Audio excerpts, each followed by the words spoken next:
Thank you very much, Osdis. Good morning, everyone. I hope you are all energized after the coffee break for the EEA politics, since we're going to talk about the parliamentarians and the other stakeholders in the EEA.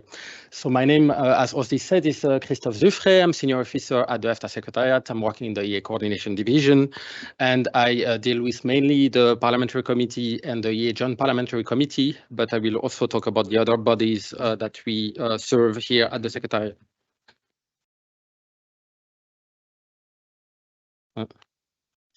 So my presentation will be structured first with a short introduction about what are the advisory bodies. Then we'll discuss the EEA parliamentary scrutiny, the social partners and the EEA, and then the local and regional representation in the EEA. So what are actually the EFTA advisory bodies? So here you have a graph of the institutional structure that we have in Geneva. With the EFTA Council, the member states that have created bodies to assist them in their work. And you can see that you have actually the Parliamentary Committee and the Consultative Committee that were created back already in the 70s. So the EFTA Parliamentary Committee is a forum for parliamentarians from the EFTA states, and the EFTA Consultative Committee gathers representatives of trade unions, employers, and business associations in the EFTA states. So what's their role? So they have the mandate to provide advice to the member states, both, and that's why you are here today, in relation for their relation with the EU and the EEA cooperation, but also to deal with the, as we call it in the jargon, the third country relations. So the relation with countries, trade relation with countries outside the European Union. Why are they important? Because there are important links to the political, civil society, and socio-economic circles in EFTA states.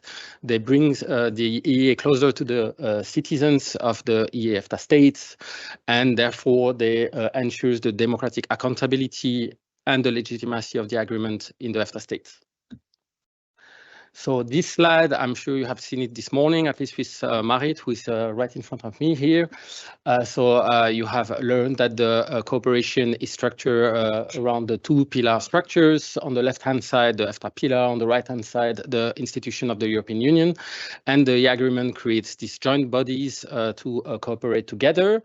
And you can see here, it doesn't work actually well. We're supposed to go around both the Joint Parliamentary Committee and the EEA Consultative Committee, the two joint bodies that we're going to discuss a bit more in detail afterwards. And then you are this forum.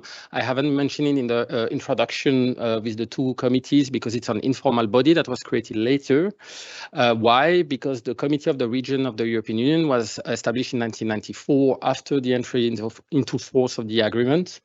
And that's why it's not a structured cooperation on that regional level. So we start first with the parliamentarians. So the committee I'm in charge on a daily basis. So they meet twice a year. So it's an equal participation from the EFTA Parliamentary Committee and a delegation of the European Parliament. So 12 members on each side. And the mandate, according to the agreement, is to scrutinize the good functioning of the agreement and establish a dialogue for a better understanding of the development of the agreement. They mostly discuss EU legislative developments that are relevant for the EEA cooperation, so mostly single market issues that will be ultimately incorporated into the EEA agreement. They express their views in form of a resolution of report. Usually it's one horizontal resolution that is adopted every year. You see here a picture of the last meeting that just took place 2 weeks ago in Strasbourg.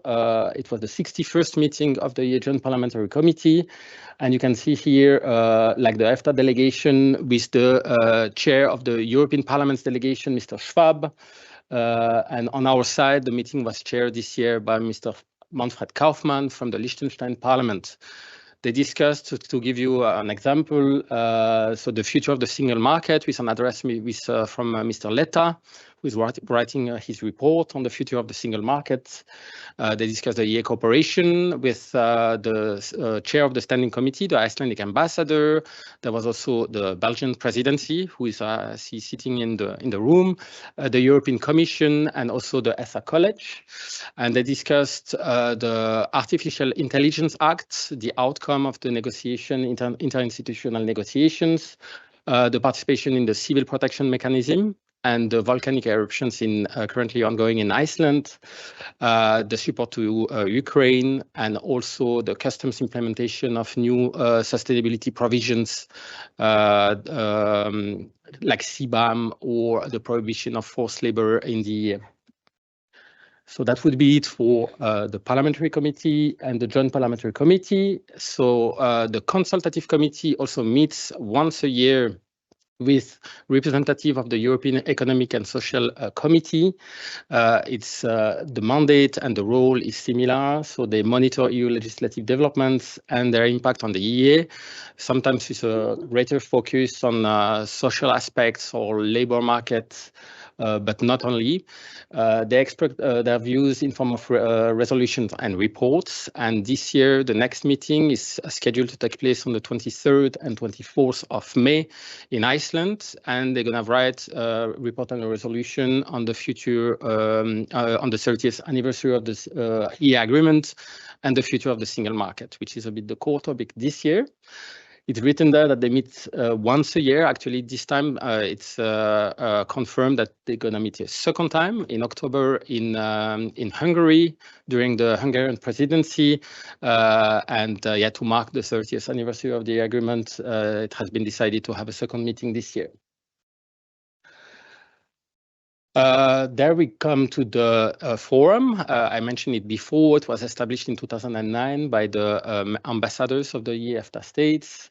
The goal is to involve political representative at the local and regional level on EEA matters. They meet at least once a year, and as you have seen on the slide before, they have informal contacts with the Committee of the Regions. They adopt opinions. Formally, according to their rules of procedures, these opinions are addressed to the EEA ambassadors. But with the help of the committee, the secretariat, we disseminate this information to a larger audience. So we address it to the Commission as well, to the Presidency of the Council of the EU, and to the relevant rapporteurs who are usually satisfied and interested in receiving these opinions. So the last one is quite technical, but still it shows that framework conditions that are discussed or negotiated in Brussels have an impact at the local level.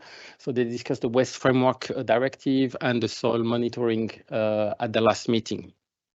The next meeting is not scheduled yet, but there will be most likely a meeting during this year as well.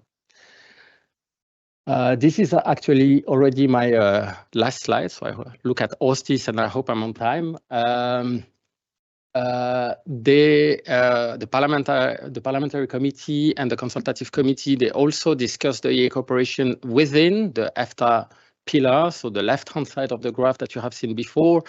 It goes the same for the member states. So before meeting with their EU counterparts, they meet in the standing committee to coordinate their positions before meeting with the EU. And there is also this dialogue on EEA cooperation with our own EEA-EFTA ministers. There is one meeting that takes place usually once a year on the margins of the EEA Council in autumn. And there are other supplementary meetings. For example, there is a yearly meeting of the EFTA Consultative Committee with the EEA-EFTA ambassadors. This meeting is scheduled to take place on the 10th of April in a couple of weeks. And these two committees, since they have the same mandate, they have a lot of meetings together. Joint meetings where they also discuss the EEA cooperation with representatives of the EU institutions mainly, so the Commission or parliamentarians, member of the European Parliament, or think tanks to discuss issues of relevance. So there you have a picture of the last meeting that we had in November last year with the 3 foreign affairs ministers from Liechtenstein, Iceland, and Norway. So I think that was my last slide.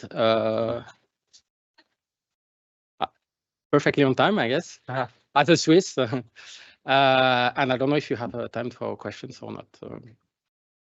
Thank you.